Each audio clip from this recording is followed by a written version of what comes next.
Bismillahirrahmanirrahim. Assalamualaikum warahmatullahi wabarakatuh. Alhamdulillahirrabbilalamin. Puji syukur kita panjatkan kehadirat Allah Subhanahu wa taala karena atas berkat limpahan rahmat dan karunia-Nya sehingga saya pribadi masih diberikan kesehatan dan kesempatan untuk mengerjakan tugas perkuliahan. Salawat serta salam kita kirimkan kepada Nabi Muhammad SAW, Nabi terakhir sekaligus Nabi penutup dan suri tauladan bagi kita semua. Dalam video kali ini, saya akan mempresentasikan sebuah tugas, yaitu kasus penyakit, dari mata kuliah Keperawatan Medikal Bedah 1, di mana mata kuliah ini diampuh oleh dosen saya, yaitu Bapak Adi Triwurjatmiko, SCAP MCAP, dan saya berterima kasih kepada Bapak karena sudah memberikan topik ini kepada saya. Topik yang akan saya bahas adalah gagal jantung. Nah, dalam gagal jantung ini saya akan membahas dua konsep utama. Yang pertama konsep medis dan kedua konsep keperawatan. Konsep medis meliputi definisi, etiologi, manifestasi klinik, patofisiologi, pemeriksaan penunjang, dan penata laksanaan. Sedangkan pada konsep keperawatan saya akan membahas tentang pengkajian, penegakan diagnosa, penyusunan intervensi atau rencana keperawatan, kemudian pelaksanaan atau implementasi keperawatan, dan terakhir adalah evaluasi keperawatan. Baik, untuk mengefisienkan waktu, saya akan membahas dulu dari konsep medis ya. Kita langsung mulai saja. Pertama adalah definisi dari gagal jantung. Jadi gagal jantung ini sering salah diartikan bahwa di mana kondisi jantung berhenti memompa.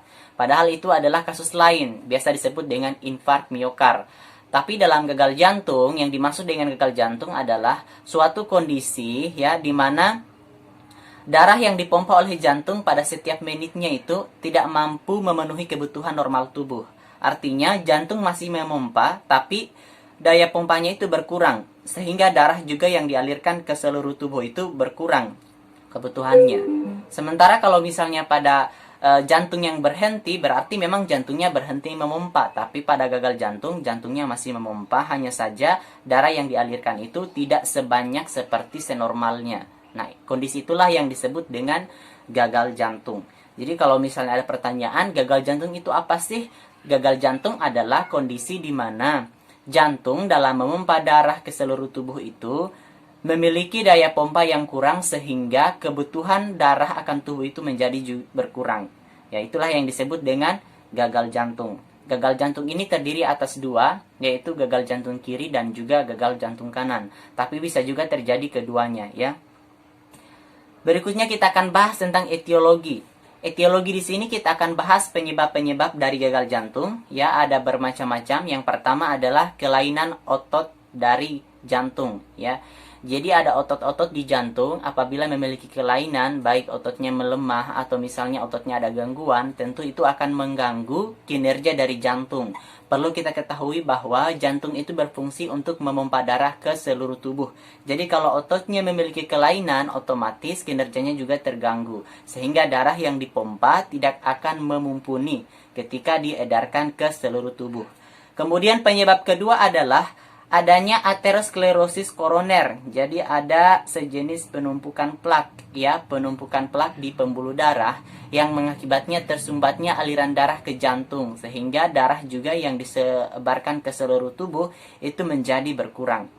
Kemudian ada juga peradangan ya, seperti misalnya pada penyakit miokarditis atau peradangan pada miokardium.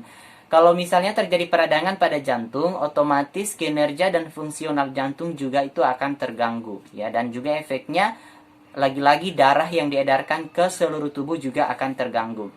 Nah, kemudian ada faktor sistemik ya, beberapa sejumlah besar faktor yang berperan dalam perkembangan dan beratnya gagal jantung, seperti meningkatnya laju metabolisme seperti demam ya. Kemudian hipoksia atau kurangnya oksigen di dalam darah, dan anemia atau kurangnya hemoglobin dalam darah. Diperlukan peningkatan curah jantung untuk memenuhi kebutuhan oksigen sistemik. Hipoksia dan anemia juga dapat menurunkan suplai oksigen ke jantung. Dan ini sudah pasti ya, kalau misalnya HB turun, karena HB itu berfungsi untuk mengikat oksigen. Tapi kalau misalnya dari HB-nya sudah turun, otomatis oksigennya juga sudah akan turun, dan oksigen yang ke jantung itu akan berkurang. Dan itu bisa menyebabkan juga terjadinya gagal jantung. Nah, berikutnya kita akan membahas tentang manifestasi klinik atau gambaran klinik atau tanda dan gejala dari penyakit gagal jantung ya. Yang pertama, kalau misalnya dia terkena gagal jantung kiri, maka itu akan lebih memperlihatkan gejala pada paru-parunya. Yang pertama yaitu sesak napas atau dyspnea ya.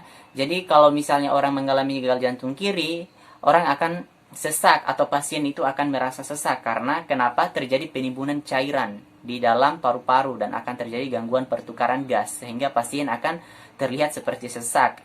Kemudian selain itu dia juga akan merasa lemah, kemudian dia akan batuk berdahak. Tentu karena cairan yang di paru-paru itu akan dikeluarkan oleh tubuh dengan melalui refleks batuk ya. Kemudian kalau untuk gagal jantung kanan yang paling sering ditemukan adalah hepatomegali atau pembengkakan pada hati. Jadi pada saat perawat melakukan pengkajian, pada saat perawat melakukan palpasi di bagian abdomen itu didapatkan adanya pembengkakan pada hati. Kondisi medisnya adalah hepatomegali. Kenapa? Karena terjadi penimbunan cairan di hati. Karena darah akan masuk melalui vena cava inferior masuk ke dalam hepar dan mengakibatkan terjadinya pembengkakan ya. Kemudian akan ada edema atau penimbunan cairan ya, karena jantung kalau misalnya daya pompanya berkurang maka itu rentang terjadinya penimbunan cairan di dalam tubuh ya. Biasanya yang mengalami edema itu adalah tungkai bawah atau ekstremitas bawah. Makanya pada saat dilakukan juga pengkajian sering didapatkan adanya pitting edema ya. Kemudian ada sakit kepala dan juga sampai kehilangan kesadaran ya. Ini pasti efek dari oksigen yang tidak sampai ke otak atau oksigen yang tidak sampai ke dalam sel sehingga meningkat metabolisme yang tadinya harus normal tapi karena kekurangan oksigen bisa saja metabolismenya terganggu.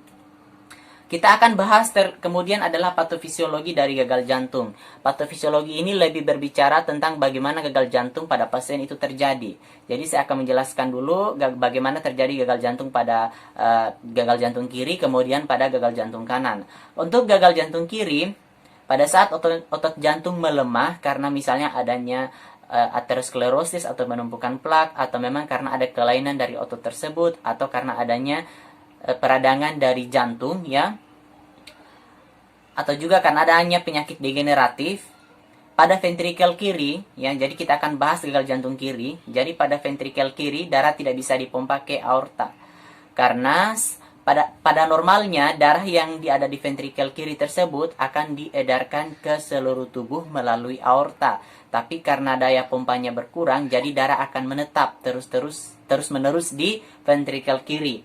Pada saat darah terus-menerus menetap di ventrikel kiri, nantinya akan terus tertimbun darahnya dan mengakibatkan regurgitasi pada katup aorta dan darah akan masuk ke atrium kiri, ya.